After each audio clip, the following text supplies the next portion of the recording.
마지막으로 강해하는 시간입니다.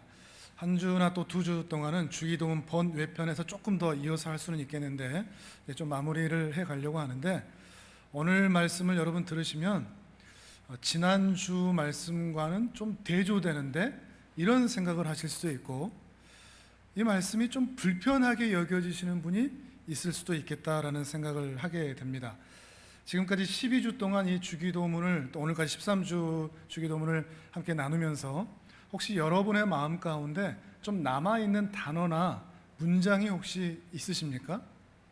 또 어떤 분들은 여러 문장이 남거나 단어가 남아있을 수 있겠고, 또 어떤 분들은 뭐 했지? 이런 생각, 갑자기 좀 물어보면 새하얘지는 그런 분이 계실지도 모르겠습니다. 저에게 있어서는 아버지입니다. 아버지. 하나님이 우리의 아버지가 되신다 하는 것입니다.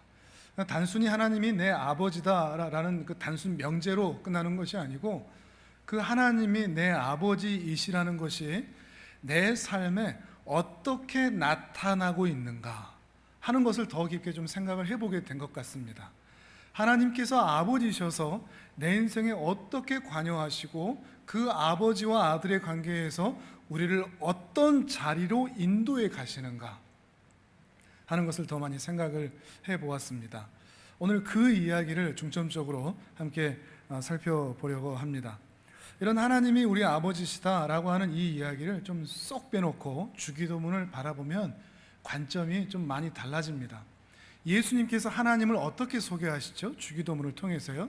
우리가 지난주에 보았듯이 모든 나라와 권세와 영광이 아버지께 있는, 모든 나라와 권세와 영광이 아버지께 속한 천지를 창조하신 하나님, 온 세상을 통치하시는 통치자, 만왕의 왕이시죠. 위엄이 넘치시는 영화로우신 분이십니다. 사람들에게 일용할 양식을 얼마든지 내려줄 수 있는 분이시고, 일용할 용서를 베푸시는 분이며 일용할 구원을 허락하시는 전능하신 하나님이시죠. 그럼 반대로 이 하나님과 대비되어서 우리 인간은 어떤 존재로 등장을 하죠? 절대적인 하나님 앞에 절대적으로 의존해야만 하는 절대적인 약자로 이 주기도문의 신자는 등장할 수밖에 없습니다. 하나님께 모든 것을 빌었어야만 하는 것입니다. 일용할 양식을 하나님께서 주지 아니하시면 살 수가 없습니다. 주께서 용서해 주지 아니하시면 우리는 거룩한 존재가 될 수 없습니다. 주께서 구원해 주지 아니하시면 우리는 날마다 시험과 죄 가운데 허덕일 뿐입니다. 그렇기 때문에 이 주기도문은 기도하는 신자와 그 기도에 응답하시는 하나님과의 분명한 구별이 생깁니다. 선이 생깁니다. 넘지 못할 선이죠. 그래서 신자와 하나님 사이는 결코 만날 수 없고 이어질 수 없고 그 선을 넘어갈 수도 없는, 기생충이라는 영화에서 그렇지 않습니까? 하층과 상층의 사람들, 상층의 사람이 그러죠. 그 선은 넘지 마 라는 것처럼 하나님과 우리 사이에 선이 생겨서 우리는 하나님께 절대적으로 의존해야 되고, 하나님은 절대자로서 그 인간들에게 은혜를 베푸는 그런 관계로 등장을 하는 것입니다. 근데 제가 이렇게 말씀드리기 전까지 여러분 주기도문 읽으면서 이런 관계를 생각해 보셨습니까? 한 번도 이런 관계를 여러분 생각해 보지 못하셨을 겁니다. 그렇죠? 왜 그런가 하면 하나님께서는 신과 피조물이라고 하는 그 관계를 생각하지 못할 만큼, 인식하지 못할 만큼 더 큰 것을 우리에게 지속해서 보여주고 제시하고 계시기 때문입니다. 그것이 바로 아버지라는 단어입니다. 그 아버지라는 단어 때문에 하나님과 우리 사이가 신과 피조물, 신과 그 신을 숭배하는 숭배자, 예배자, 봉사자, 이런 관계가 아니라 하나님과 우리 사이가, 신과 피조물의 사이가 아버지와 아들로 묶여지는 것이죠. 우리 주기도문에는, 우리 한글 성경에는 하늘에 계신 우리 아버지라고 어순이 되어 있는데, 헬라어 성경을 보면 우리 아버지가 앞서 있습니다. 영어 성경도 그렇습니다. Our Father in Heaven. 우리 아버지가 먼저 앞서 있는 것이죠. 그러니까 예수님은 이 주기도문을 알려주시면서 우리 아버지를 앞세우시면서 하나님과 우리 사이는 신과 피조물의 사이가 아니라 아버지와 자녀 사이라는 관계를 설명해 주고 계시는 것입니다. 당시 유대인들에게, 당시 헬라 사람들에게, 오늘 우리에게도 이것은 조금만 깊게 생각해 보면 충격이 될 수 있습니다. 왜냐하면 그 당시는 그리스 로마 신화라는 것이 그 지역을, 그 시대를 지배하고 있었지 않습니까? 그리스 로마 신화에 나오는 그 신들, 또는 유대인들이 유일신 하나님이었지만 계속해서 하나님의 마음을 아프게 하면서 그 근동의 신들을 섬기려고 했던 그 신들은 무지막지한 신들입니다. 절대적인 힘은 가지고 있는 것처럼 보이지만 사람들에게 은혜와 사랑을 베풀지는 않는 그냥 신입니다. 그런데 신과 그 피조물의 사이에서 예수님께서 난데없이 아버지라는 단어를 던짐으로 해서 사람들에게 어떻게 그 신을 우리가 아버지라고 부르지라는 그 인식을 갖도록 이 주기도문에서 우리를 불러드리고 계신다는 것입니다. 그 말은 하나님은 우리를 신전봉사자로 부르셨거나 신을 절대적으로 숭배해야 하는 존재로 우리를 부르지 아니하시고, 하나님은 우리를 무엇으로 부르셨다?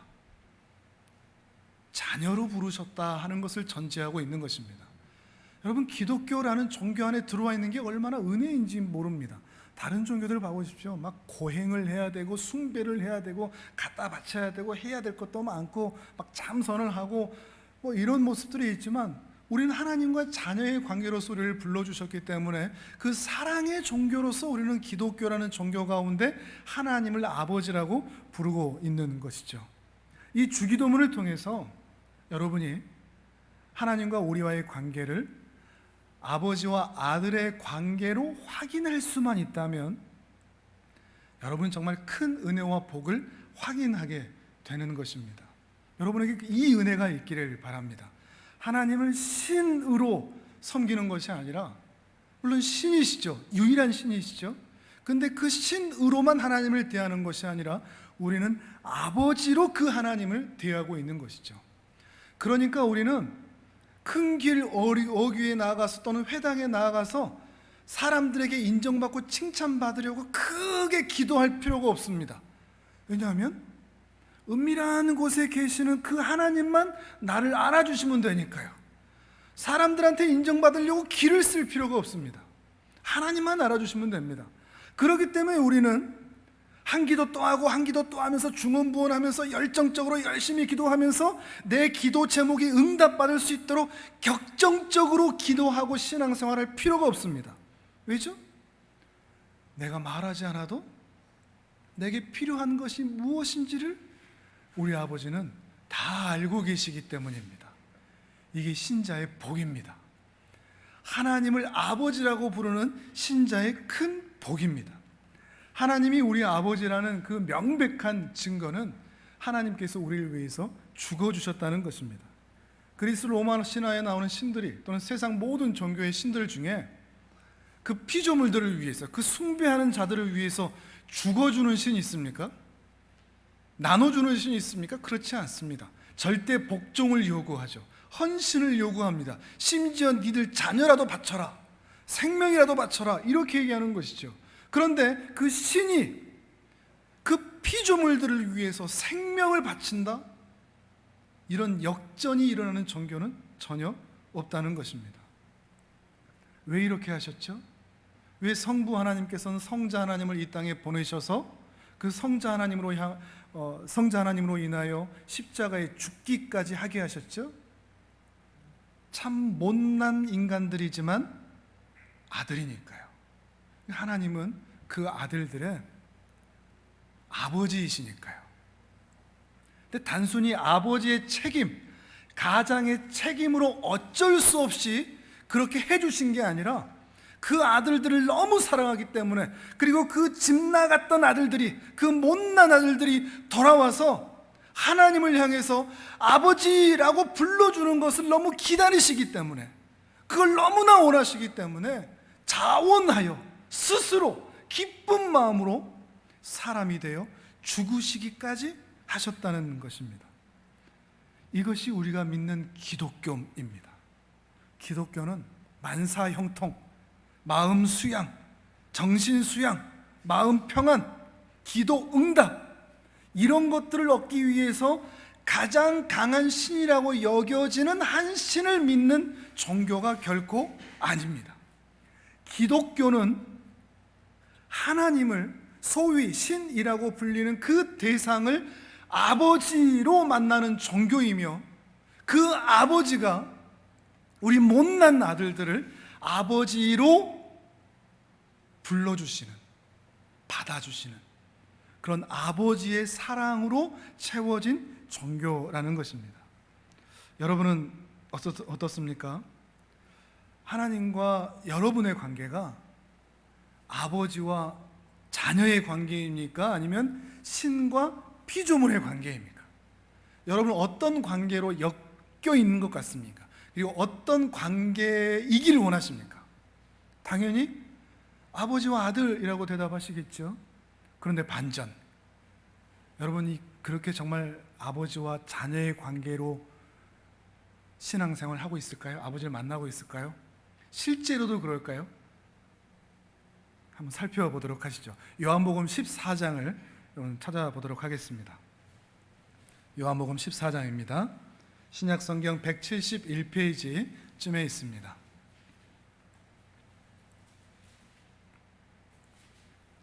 요한복음 14장 8절과 9절의 말씀을 우리 같이 읽어보도록 하겠습니다.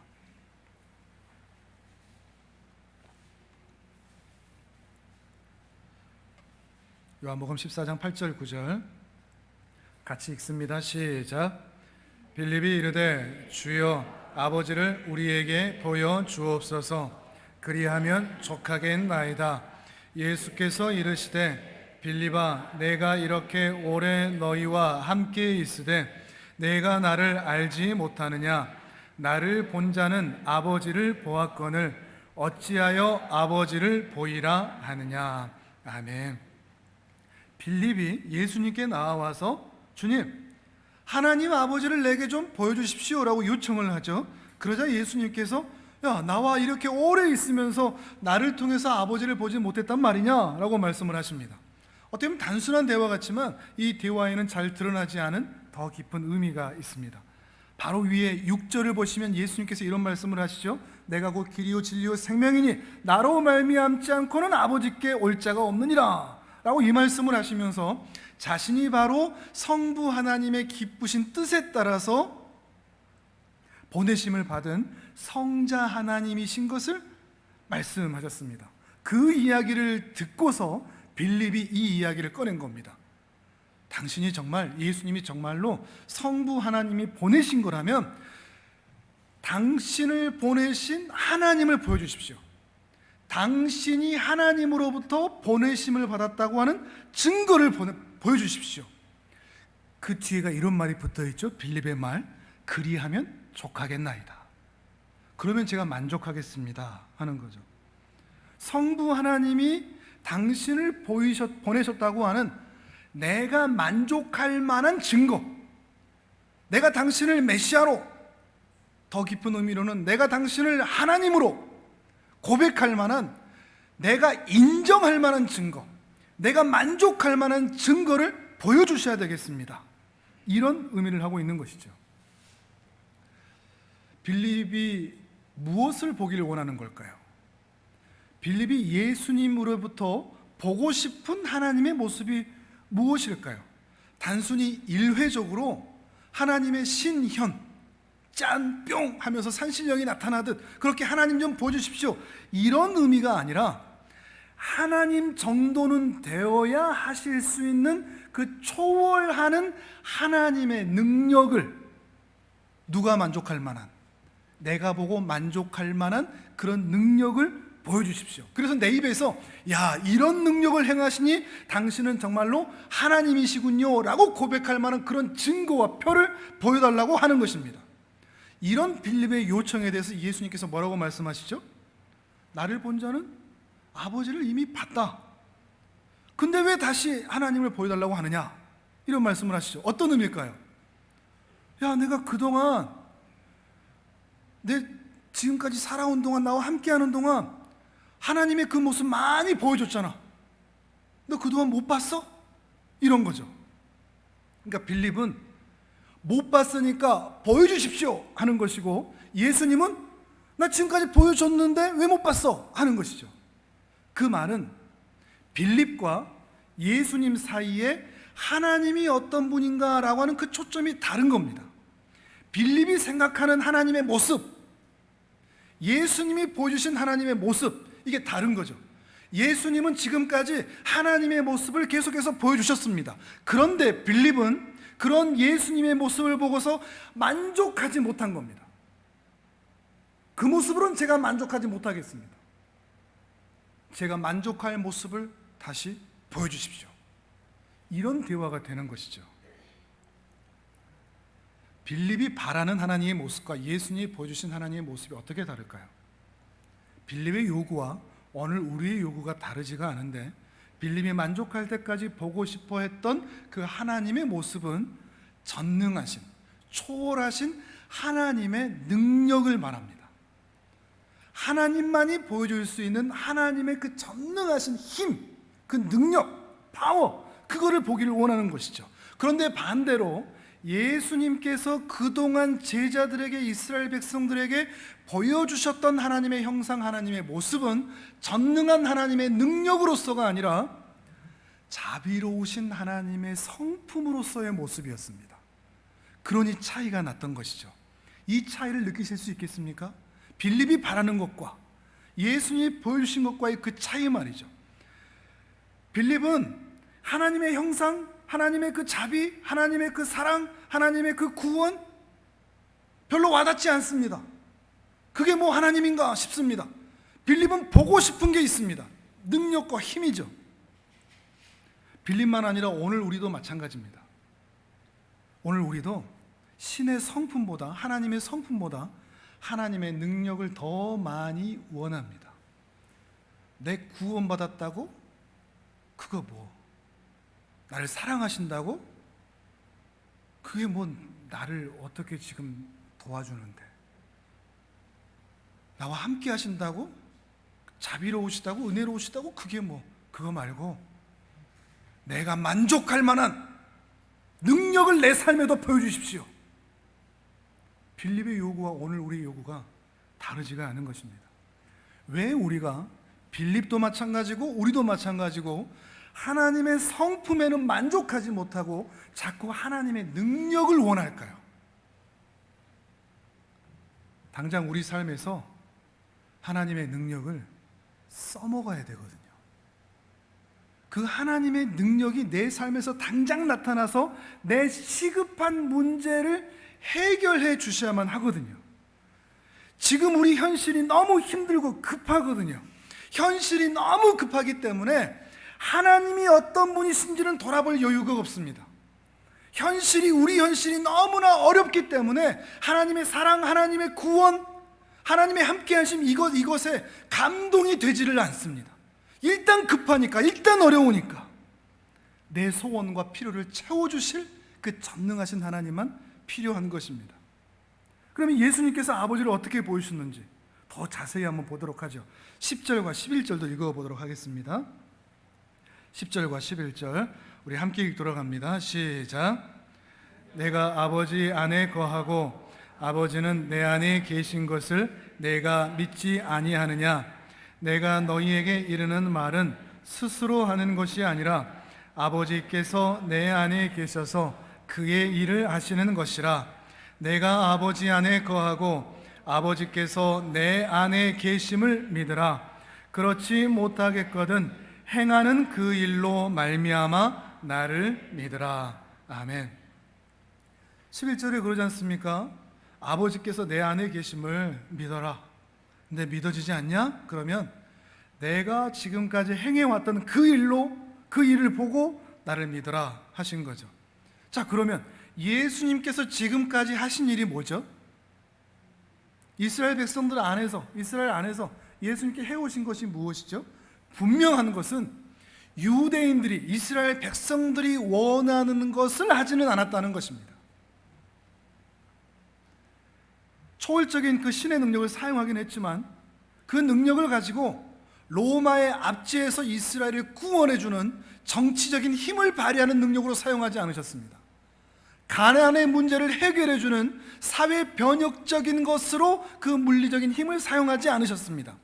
백성들이 당장 와서 달려와서 요구하는 현실적인 요구들을 채워주는데 그 신의 능력과 힘을 사용하지는 않으셨다는 것입니다. 이스라엘 백성들이 계속해서 마음에 원하는 것이 있었습니다. 메시아가 오셔서 이렇게 해야 된다라고 하는 마음에 대망하는 필요들, 요구들이 있었습니다. 그것은 이스라엘을, 내 나라, 내 조국을, 내 사는 이 땅을 다윗의 나라, 솔로몬의 나라로, 강한 나라, 부한 나라로 만들어주기를 원하는 것이었습니다. 메시아가 오면 이렇게 해줘야 돼. 그래서 우리가 잘 살게끔 해줘야 돼. 로마의 압제 벗어나고 이 주변 강대국들 사이에서 우리나라가 강한 나라가 되고 오히려 다른 나라를 짓밟고 다스리고 솔로몬의 시대처럼 금과 온이 땅에서 치이는, 발로 차고 다니는 그런 부유한 나라, 그런 나라로 메시아가 우리를 만들어줘야 돼. 이런 요구가 있었던 것이죠. 그런데 예수님은 신의 힘을 거기에 사용하지 않으셨다는 것입니다. 물론 우리는 알고 있으면 예수님께서 죽은 자를 살리기도 하셨고 파도를 잔잔케도 하셨고 소경의 눈을 뜨게도 하셨고 저는 자를 걷게도 하시는 그 일들이 분명히 있었죠. 근데 유대인들도 이걸 봤단 말이죠. 이 신비한 능력을 봤단 말이죠. 와, 그래 놀랍다 했단 말이죠. 근데 결국에는 그 능력을 보고서도 예수님을 배척했습니다. 왜 배척했을까요? 그 예수의 능력이 가짜여서? 시시해서? 자기들이 필요로 하는 능력이 아니기 때문입니다. 귀신 쫓아낸 거 그거 뭐, 그 사람 살리는 게 나하고 무슨 상관인데, 저 소경이 눈 뜬 거 그게 뭐, 나하고 무슨 상관인데, 나는 이렇게 힘들고 어려운데, 나는 이렇게 가난한데 그게 나하고 무슨 상관인데, 이 나라를 강하게 살려주고 우리를 힘나게 만들어줘야지. 오병이어 사건이 대표적인 것이죠. 오병이어 사건에서 예수님께서는 그 5천 명을 오병이어로 다 먹이셨습니다. 근데 예수님께서 보이고자 하셨던 것은 그 오병이어 사건을 통해서 자신이 바로 하늘에서 내려온 생명의 떡인 것을, 이거 자신을 믿고 따라야, 자신을 먹어야 그 사람들이 영원한 생명을 얻게 된다는 것을 말씀하고 싶으셨죠. 그런데 유대인들 그 누구도 이 예수님의 의도를 알고 믿고 따라온 사람은 아무도 없었습니다. 예수님이 직접 말씀하셨는데도 그 말이 귀에 들어온 사람 아무도 없었습니다.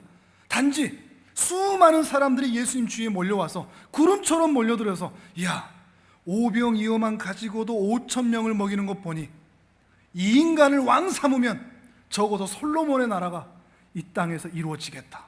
그러니까 왕 삼으려고 했던 것이죠. 자신이 원하는 능력을 쫓아서 이 예수님을 왕 삼으려고 했던 것입니다. 이 예수님은 그 자리에서 피하시고 그들에게서 도망치셨습니다. 예수님은 이스라엘 백성들이 무엇을 원하는지 잘 알고 계십니다. 그리고 오늘 우리가 무엇을 원하는지를 너무나 잘 알고 계십니다. 그런데 그 요구를 들어줄 힘과 능력도 분명히 가지고 계신 분이십니다. 우리로 하여금 잘 살게 만들어줄 수 있는 능력이 있는 분이십니다. 이스라엘로 하여금 다윗의 나라, 솔로몬의 나라로 만들 수 있는 그 신의 힘과 능력을 가지고 계신 분이십니다.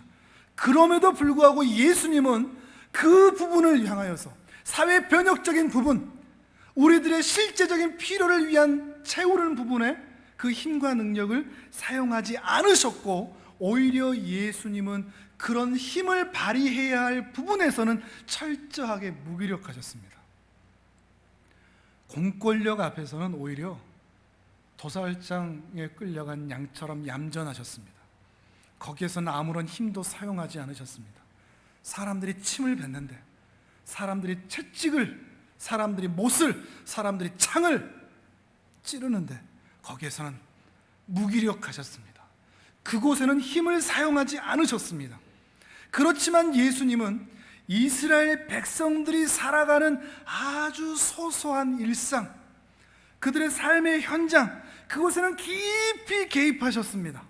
그들 안으로 들어가서 죄의 문제로 인하여 생겨난, 인간에게 발생한 소경됨, 점, 다리를 저는 것, 귀신 들린 것, 각종 질병에 걸려 있는 것, 버림받고 차별받던 고아와 과부와 나그네와 같은 그 약자들, 그 속으로 들어가셔서 그들을 위해서만 힘과 능력을 사용하셨습니다. 예수님의 관심사는 힘에 있지 않았습니다. 그 힘을 사용하는 데 있지 않았습니다. 예수님의 관심은 사람에게 있으셨습니다. 그 못난 아들들에게 있으셨습니다. 연약하고 불행한 죄인인 인간들에게 가까이 가셔서 그들이 경험하는 고통과 고생과 아픔과 상처와 그 쓰라림, 실패, 그것에 개입하셔서 훨씬 더 본질적인 문제를 해결하기를 원하셨다는 것입니다. 우리가 신앙생활 하면서 이러한 하나님의 마음의 의도를 아는 것, 하나님이 어디에 힘과 능력을 사용하기를 원하시는가 하는 것을 알고 이해하는 것이 매우 중요합니다. 이걸 모르면 우리도 빌립처럼 보여달라니까요, 그래야 내가 만족한다니까요, 이 소리를 지를 수밖에 없는 것입니다. 그러니까 우리가 지금까지 그렇게 해왔던 것이죠. 아버지고 구원이고 동행이고 사랑이고 난 필요 없으니까 내가 만족할 만한, 내가 행복해질 만한, 내가 떵떵거리고 살 만한 그런 능력 좀 보여주시라고요. 이 소리를 칠 수밖에 없다는 것입니다. 다시 한번 여쭤보겠습니다. 하나님은 여러분에게 어떤 분이십니까? 어떤 분이기를 원하십니까? 강력한 신, 내 삶을 만족하게 만들어줄 강력한 신이기를 원하십니까? 아니면 너무도 좋으시고 선하신, 사랑이 많으신 그 아버지이기를 원하십니까? 당연히 둘 다죠. 둘 다가 있으면 좋겠죠. 근데 둘 다가 안 되더라는 것이죠. 둘 다를 쫓다가 여전히 우리는 빌립처럼 한쪽으로 치우쳐 있다는 것을 확인할 수밖에 없는 것입니다. 우리가 그동안 무수하게 하나님을 아버지라고 불러왔으면서도 우리 내면에는 실제로 하나님은 어떻게 되어왔죠? 신이기를, 강력한 신이기를, 아버지는 나중이고 일단 강력한 신이어서 내 삶에 개입해 주기를 바래왔죠. 이게 우리 속사람의 실제적인 모습이라는 것입니다.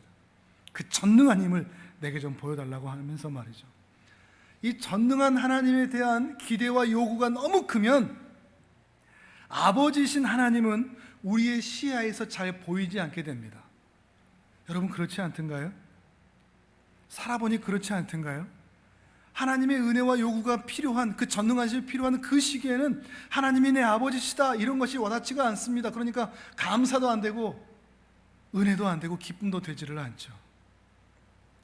빌립처럼 빌립 바로 옆에서 계속해서 빌립과 함께 그 제자들과 함께 사랑과 은혜와 자비로운 모습을 보여오셨음에도 불구하고 빌립은 예수님에게서 하나님의 모습을 전혀 발견하지 못했던 것처럼 말이죠. 그런 의미에서 한 인간이 하나님을 아버지로 만난다는 것은 보통 어려운 일이 아닙니다. 아버지라고 부르는 건 쉽습니다. 근데 그 하나님을 아버지로 진실로 만나고, 그렇게 안 해주셔도 괜찮아요, 제 아버지잖아요, 이걸로 만족하며 살만한 아버지와의 관계로 연결되어 하나님과 내 사이가, 나 사이가 아버지와 아들로 묶여있는 신자의 모습으로 서기란 보통 어려운 것이 아니라는 것입니다. 그러나 우리에게 이 은혜가 있기를 바랍니다. 하나님을 아버지로 만나는 은혜 말이죠. 예수님은 능력을 보이려고 이 땅에 오지 않으셨습니다. 그렇기 때문에 지금 내 눈앞에 닥친 먹을 것, 입을 것, 살 것, 아픈 것, 고생한 것, 그 해결하는데 예수님은, 나는 급하지만 예수님은 급하지 않으십니다. 그렇게 해주지 않으시니 우리는 당장 서운할 수는 있습니다. 하나님이 정말 내 옆에 계신 것 맞나? 나를 도우신 것 맞나? 서운할 수 있습니다.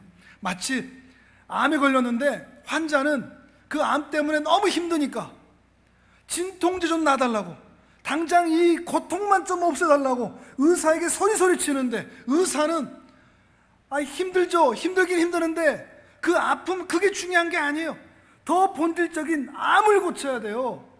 그러니까 시간이 길게 걸릴 수 있고 더 아플 수 있지만 그걸 고쳐야 돼요 라고 의사는 말하는데 우리는 자꾸 뭘 얘기하죠? 그 본질적인 거 필요 없고 당장 이것만 좀 해달라고요. 우리 이렇게 소리친다는 것이죠. 예수님의 관심과 우리의 관심이 이렇게 다릅니다. 이걸 확인하는 것이 중요합니다. 예수님 우리를 아프게 하는 현실적인 문제들에 힘과 능력을 쓰지 않으시고 우리가 더욱 본질적으로 영원한 생명을 얻고 영원한 진리를 얻도록 하는 것에 신의 능력과 힘을 오늘 우리에게 사용하고 계신다는 것을 믿으시기를 바랍니다. 그 은혜를 발견하시기를 바랍니다. 그 대표적인 것이 성자 하나님의 성육신입니다. 그 일을 주님이 하셨습니다. 12절을 같이 읽어보시죠. 요한복음 14장 12절 같이 읽습니다. 시작. 내가 진실로 진실로 너희에게 이르노니 나를 믿는 자는 내가 하는 일을 그도 할 것이요 또한 그보다 큰 일도 하리니 이는 내가 아버지께로 감이라. 아멘.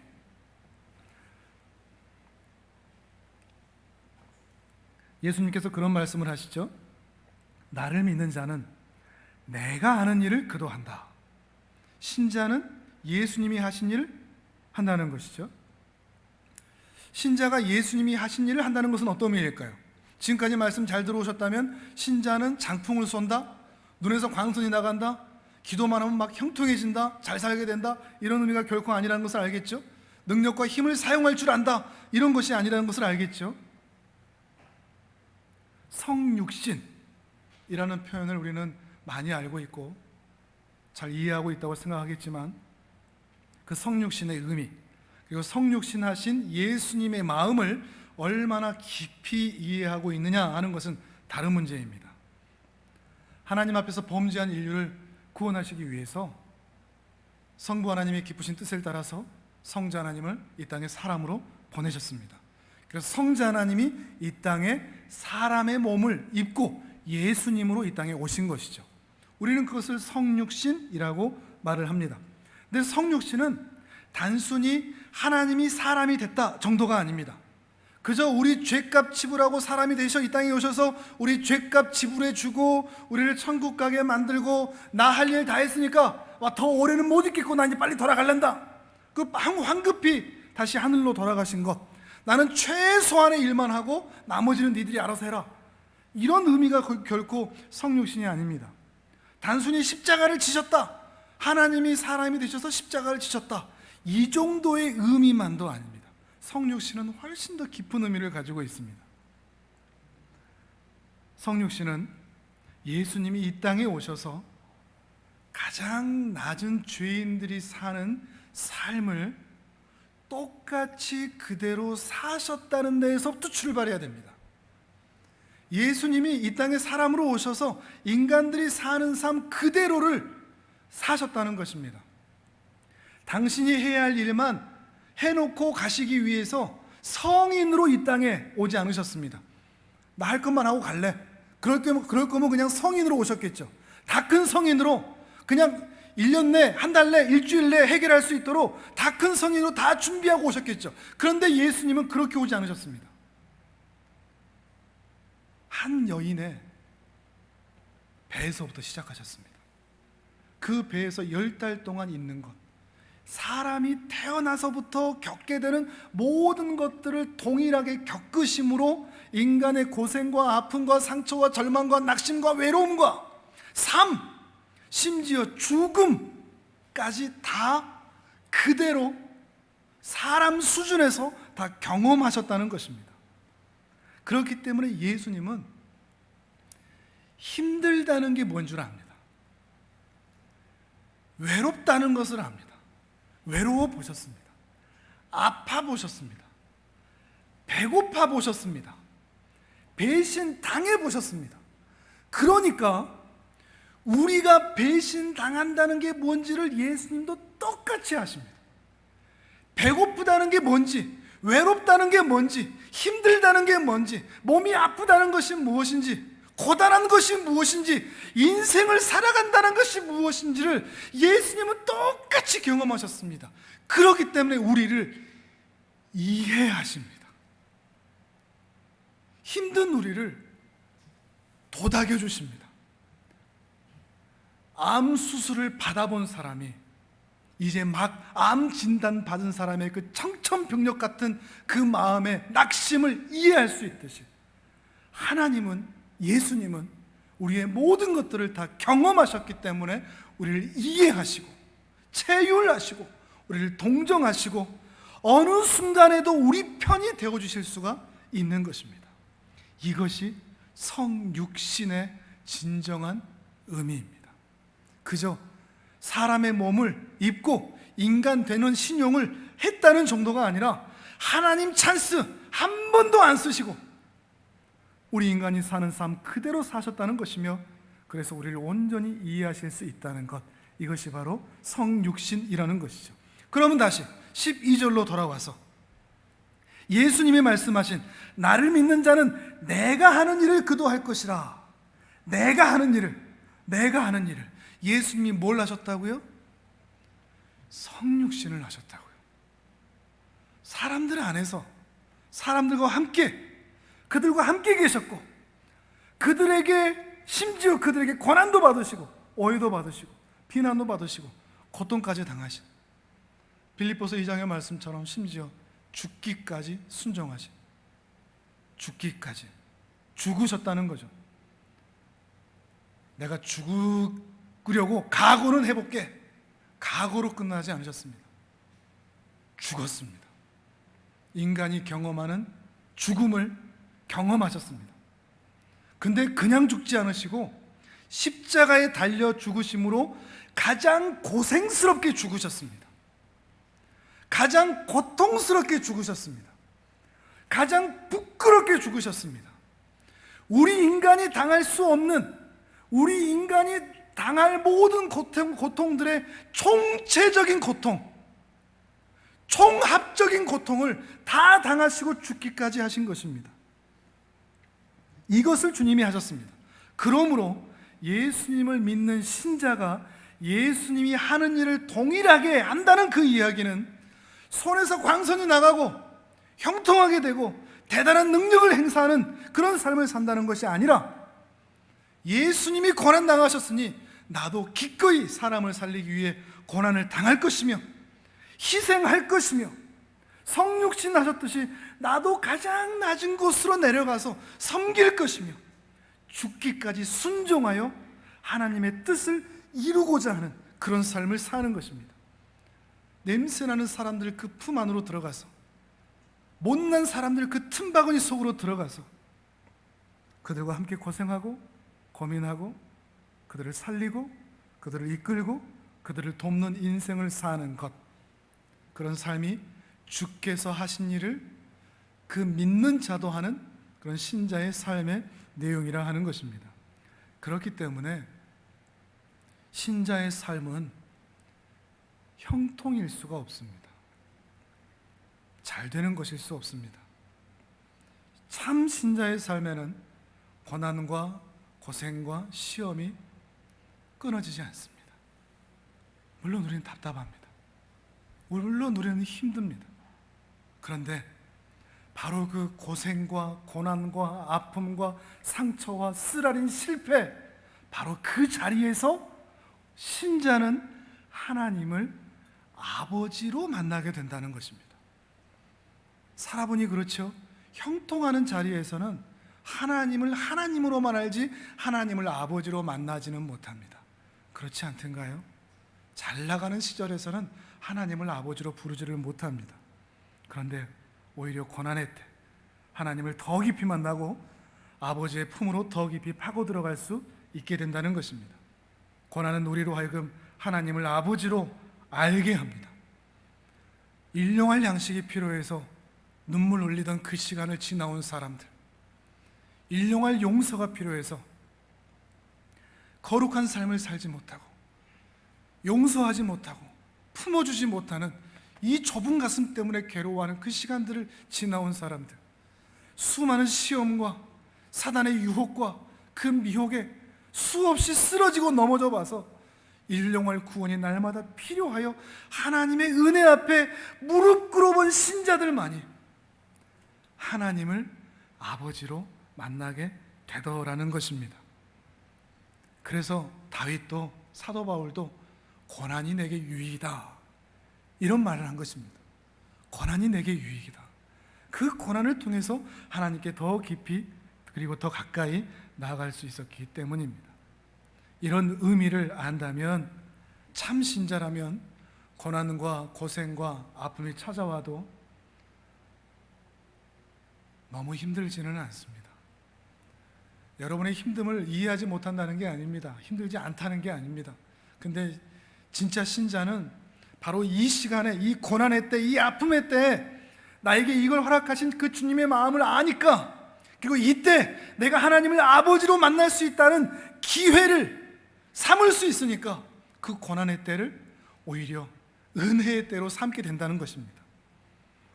그래서 어려운 일 만났다고 지나치게 발버둥 치지 않습니다. 물론 우리 마음에 그게 있습니다. 우리 모두가 아마 동의할 것입니다. 그래도 하나님 앞에서, 하나님의 교회와 하나님의 나라 앞에서 그래도 내 인생이 좀 큰 도움이 되면 좋겠다, 우리 본능적으로 그런 생각 다 가지고 계실 것입니다. 그래서 내가 잘 돼서 보란듯이, 세상 사람들한테 보란듯이 이 기독교 신앙의 우월함, 하나님 믿었더니 말이야, 교회에 충성하고 하나님을 기쁘시게 하는 그 뜻들을 순종하며 살았더니 말이야, 하나님이 나에게 막 이런 은혜를 주셨어, 이런 삶을 살고 싶다는 그런 마음 아마 다 있으실 것입니다. 진심일 겁니다. 그러니까 나에게 하나님께서 능력을 좀 주시라고, 돈도 좀 주시고 잘되게 좀 해주시라고, 우리 마음 아마 다 그런 마음이 있을 것입니다. 진심으로 그런 마음이 있다는 것 알고 있습니다. 그러나 뜻밖의 하나님은 그렇게 잘 안 해주십니다. 많은 분들이 아마 극히 동의하실 것입니다. 하나님은 오히려 우리 마음에 원하는 것은 안 해주고, 저렇게는 안 되면 되게 좋겠다, 꼭 이걸로 우리를 인도하십니다. 저렇게는 안 살면 좋겠다, 이런 일은 안 경험하면 좋겠다, 이런 길로만 우리를 끌고 가십니다. 내가 어떻게 할 수 없는 일들, 그 고난, 어려움, 그런 자리에서 내 신앙이 참 좋다고 하는 그 신앙의 우월함은 한 번도 드러내보지 못하고, 사람들한테 내 신앙의 그 자랑거리들을 막 자랑할 수 있는 그 간증거리들, 이런 것들은 없고, 살아가다 보면 내 못난 모습만 드러나는 일들, 내 스스로한테 넌 참 왜 이렇게 못났냐, 네 신앙은 왜 그것밖에 안 되냐, 내 스스로에게 그렇게밖에 할 수 없는 그런 상황과 환경과 그런 일들을 만나게 하시더라는 것이죠. 그런데 내 스스로에게 실망해서 너 그거 뭐냐, 너 이렇게 못났냐 라고 내 스스로에게 말하는 그 순간에도 하나님이 우리 아버지시라는 그 일하심을 중단하지 않는다는 것을 확인하게 됩니다. 이 못난 자식에게, 날마다 실패하고 넘어지는 이 자식에게 여전히 하나님은 찾아오십니다. 그가 나를 붙잡아 주십니다. 내 손 잡아 주십니다. 한 번도 우리를 향해서 못났다 하지를 않으십니다. 너 왜 그 모양이냐 하지도 않으십니다. 왜요? 아버지시니까요. 아버지이시니까요. 아버지는 아들이 아무리 못났어도 자기 아들을 포기하지 않습니다. 끝까지 붙잡습니다. 차라리 내 팔이 끊어질지언정 아들을 꼭 붙잡습니다. 내 생명을 내놓을지언정 그 아들을 잡은 손을 결코 놓지 않습니다. 그 아들들이 우리처럼 못나고 연약하고 부족해도 말이죠. 하나님, 천지를 창조하신 창조주, 만물을 통치하시는 통치자, 만왕의 왕, 만주의 주, 그 여러 칭호들이 있는데 오늘 우리에게는 하나님이 내 아버지시다, 이 칭호가 우리 마음에 더 깊이 와닿았으면 좋겠습니다. 그래서 삶의 즐겁과 아픔과 고생과 상처와 쓰라린 고통으로 인하여 생겨났던 우리 마음의 그 문드러진 속병, 화병들이 하나님의 은혜로 녹아내리는 은혜가 있기를 바랍니다. 아버지, 그 한마디로 다 녹아내려져서 다시 이 가슴팍이 차디찬 광야, 냉골이 되는 것이 아니라 하나님의 은혜로 가득한 따뜻한 주님 만나는 방이 되셨으면 좋겠습니다. 우리 사랑하는 성도님들에게 더 깊이 아버지 품에 파고 들어가셔서 그 풍성한 은혜를 누리는, 하나님의 자녀됨의 복된 은혜를 누리는 이 복된 은혜가 우리 사랑하는 모든 성도님들에게 가득하기를 주님의 이름으로 축복합니다. 아멘.